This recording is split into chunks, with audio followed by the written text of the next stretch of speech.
So at some point, the Roman Empire falls.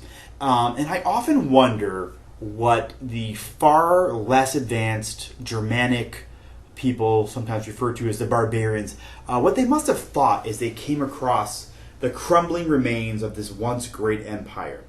If you've ever seen the Lord of the Rings movies, at one point in the movie, they're sailing down a river and they're looking at these statues that are hundreds of feet high, and they're just in awe of what once was. And this is kind of how I think the invading barbarians or Germanic peoples must have thought as they came into Rome and saw palaces and colosseums and aqueducts. They must have thought that these were built by some giant species because they couldn't believe even come close to possessing the type of technology and advancements that the Romans had. So the story of the fall of Rome is, like everything else in history, very complex. But there are some key points to take out of and connect the fall of Rome to the Middle Ages and also to Christianity and really the evolution of Western culture. So, a key event here in this story is the rise of Christianity coupled with the split of the Roman Empire into East and West. While we as Christians interpret the birth, life, and death of Christ as an event of supreme significance, it is highly unlikely that people in the Roman Empire outside of that small area where Christ lived really had any idea of what was happening. This is not the age of newspapers or print or anything like that. Most people barely knew what was going outside their own town. So remember, Christianity started off, after Christ died, as a small sect of Judaism. And only after several hundred years did it finally reach the level where the majority of the people actually knew what it was. I am often fascinated with this early period of Christianity and the challenges that these early Christians had to go through to kind of get their religion off the ground. And I wonder if they had any idea how influential their religion would become. For many years after Christ's crucifixion, the Christian movement functioned really within the walls of Judaism. For those wanting to convert to Christianity, they basically had to become Jews. However, under the direction of Christ's disciples, the Christian movement gained more converts and eventually moved farther away from Judaism. So now we come to this East-West split idea here. So up until this point, the Roman Empire is just this one huge empire. But the East-West split is key to understanding the fall of Rome and the future of Europe in Byzantium and Christianity. So back to Emperor Constantine. Constantine decided to move the capital of Rome to the newly established city of Constantinople, which of course was named after himself, which leaders just tended to do at that time. And this is today modern day Istanbul, Turkey. So this is kind of like the lower portion of Europe, kind of in the Middle East. From this point forward, the empire would be viewed as both East and West. While they claimed to be one empire, they were really starting to kind of separate themselves. And then in terms of Christianity, the West would eventually embody the Catholic arm of Christianity, while the East would become what we kind of consider the Eastern Orthodox wing of Christianity. So that's kind of where those two religions come from, is that splitting of the Roman Empire.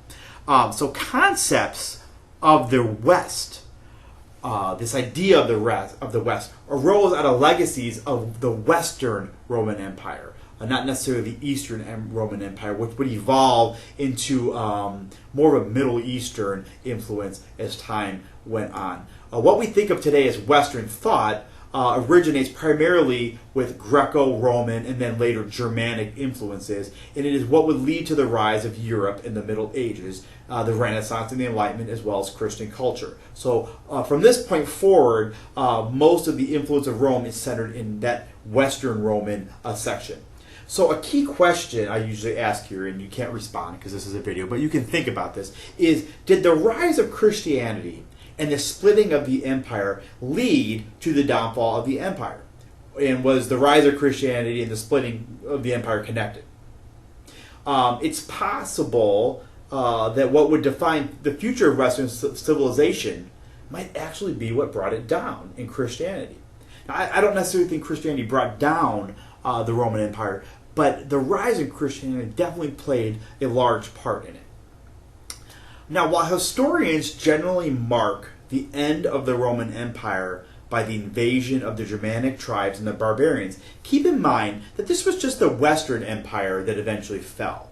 The Eastern Empire would stay in existence for over 1,000 years, transforming into what was called the Byzantine Empire and eventually the Ottoman Empire, which lasted into the 1500s. So while what we know of as Rome with the gladiators and the Colosseums, that all but ended in around 450 BC, in actuality the Roman Empire would continue on.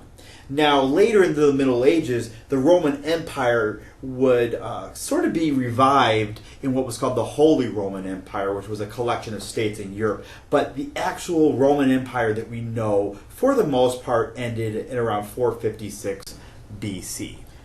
Here is a timeline that represents a drastic shift in Western civilization. Here you see the emergence of Christianity in a way signified the end of the classical or ancient world, which was largely based on the pagan gods like Zeus and Hades, and ushered in the era of the monotheistic religions, which would come to dominate Western culture for the rest of history. Now, throughout ancient history, religion was never really a point of contention that empires went to war over. They feared their gods, but they didn't really want to go to war for them. Of course, this will change with the Middle Ages as we see many wars fought in the name of gods, and we're still seeing war and terrorism in the name of certain gods. Okay, so really, why is this all important, and what's the connection? As we begin to make the leap into the Middle Ages, we will see three distinct civilizations emerge, and they are all defined by religion. So in the West, you have the Latin Christian Europe, which is Roman Catholic. In the East, you have the Greek Christian Byzantium, which is Greek Orthodox. And then you also have the Arab Islamic Empire, which of course is Islam. So I'm going to make a short note here on Islam and the Islamic religion that was forming around the same time as Christianity and the Roman Empire. While we don't spend a lot of time discussing Islam, it does play a very integral part in Western civilization. And as we know, it's still playing a huge part of our world today.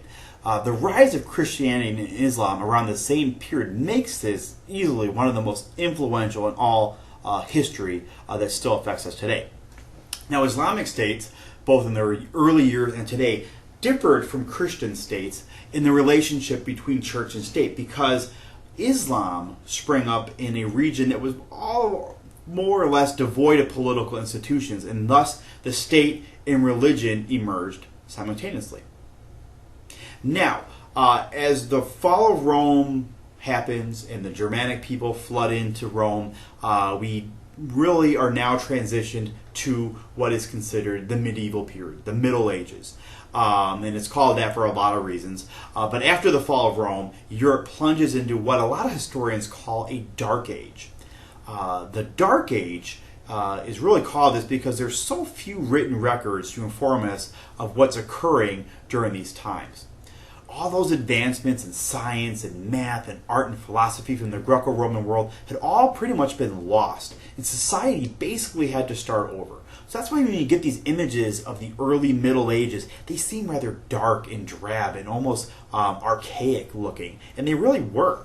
What did survive from Rome was Christianity, and this would become the dominant force in medieval Europe.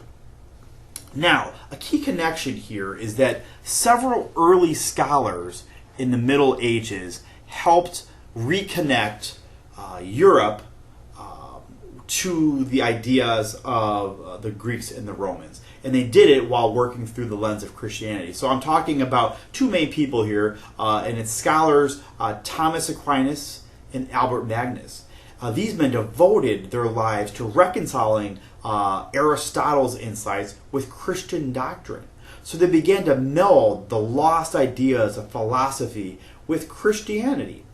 But it would not be until the later Middle Ages, at the start of the Renaissance, that Europe would finally fully embrace what they had lost when Rome eventually fell. So now that we are in the Middle Ages, and we've had a look at Greece and Rome, the fall of Rome, the rise of Christianity, and the onset of the Middle Ages, hopefully now we can make some of these key connections on how everything is connected. Western civilization forms in early Greece. Greece falls, Rome takes over, they build on the advancements of the Greeks. Rome expands to a huge empire. They eventually split. Christianity rises and becomes a major force. And the western part of the Roman Empire falls. And basically, this is the start of European civilization.